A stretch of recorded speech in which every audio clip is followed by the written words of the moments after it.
हाँ, बकवास पर आपको खुश आमदीद।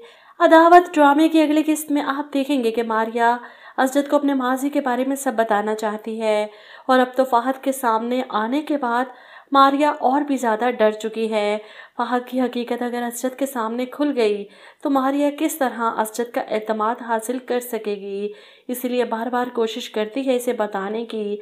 गाड़ी में भी इसके सामने कहती है कि मैं आपसे ज़रूरी बात करना चाहती हूँ। असजद फ़ौरन मुतवज्जो होता है। हाँ बताओ। ऐसे में बेबी का फ़ोन आ जाता है, कहाँ हो असजद, हम घर आ गए हैं। असजद भी खुश होता है, चलो अच्छा है मेरी बहन घर आ गई, रौनक ही नहीं थी घर में। बात फिर बीच में रह जाती है। इधर मारिया घर पहुंचती है तो परेशान है, किसी तरह मौका देखकर असजद से बात करनी है वरना बहुत बुरा हो जाएगा। ऐसे में इसे कॉल आती है, बेध्यानी में उठाकर कहती है, जी बोलें असजद। और दूसरी तरफ फहद की आवाज़ सुनकर डर जाती है। असजद नहीं, फहद बोल रहा हूँ। मारिया तो घबराकर फ़ोन बंद कर देती है। फहद भी इसके डर का फ़ायदा उठाएगा। फहद को लगता है कि वो आज भी लड़कों को धोखा दे रही है अपनी मासूमियत दिखाकर, और इसी तरह इसने असजद को भी फंसाया। असजद इसके माजी के बारे में नहीं जानता, ये अंदाज़ा फहद को हो चुका है। इधर आप देखेंगे कि बेबी घर आने के बाद पूरे घर को फिर से अपने काबू में कर लेती है। मारिया को आकर इसकी जगह दिखाती है कि मैं वापस आ गई हूँ, अब ये घर मैं चलाऊंगी, यहाँ सिर्फ मेरी हुक्मरानी चलेगी, जो होगा मेरे हुक्म पर होगा, मुझसे पूछ कर होगा। मारिया ने जो चंद दिन सुकून के सांस इस घर में लिए थे वो अब ख़त्म हो चुके हैं। बेबी की मौजूदगी में अब वो कुछ नहीं कर सकती। ऐसे में असजद की माँ, जिसे मारिया इन चंद दिनों में बहुत अपनी और प्यारी लगने लगी थी, बेबी के आने के बाद वो भी माथे पर आंखें रख लेती हैं, मारिया से फासला रखती हैं कि कहीं बेबी को बुरा न लग जाए। इधर मारिया की माँ और अरीबा इसे मिलने के लिए घर आते हैं। अरीबा तो इसका घर बार देख कर ही ठटक जाती है।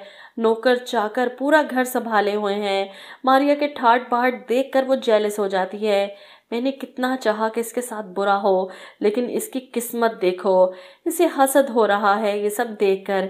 ऐसे में मारिया की माँ अपनी समधन से बात करती है कि हमने अपनी तरफ से पूरी सच्चाई आपको बताकर अपना हक अदा कर दिया था, अब आप पर है कि ये बात आप असजद को कब बताएं। मेरा ख्याल है कि आपको इसे पहले एतमाद में लेकर ही ये शादी करवानी चाहिए थी। इस पर बेबी फौरन माँ की जगह बोलती है, लगता है आप अपनी बेटी का घर बसे हुए नहीं देखना चाहती। असजद को पता चल गया तो दूसरी दफा तलाक दिलवा कर अपनी बेटी को घर बिठाने का हौसला है आप में। ये सुनकर जहां मारिया की माँ का दिल हौल जाता है, वहीं मारिया का रंग भी उड़ जाता है। लेकिन अरीबा ये सुनकर काफ़ी खुश है। इसका मतलब कि मारिया का घर उजाड़ा जा सकता है। वो तो पहले ही हसद की मारी है और अब कोशिश करेगी कि असजद को बिल्कुल वैसे ही बातों में उलझा कर मारिया से बदगुमान कर सके जैसे इसने फहद को किया था। बात तो इसके हाथ लग चुकी है। मारिया जिससे खौफजदा है, अरीबा वो काम ज़रूर करेगी।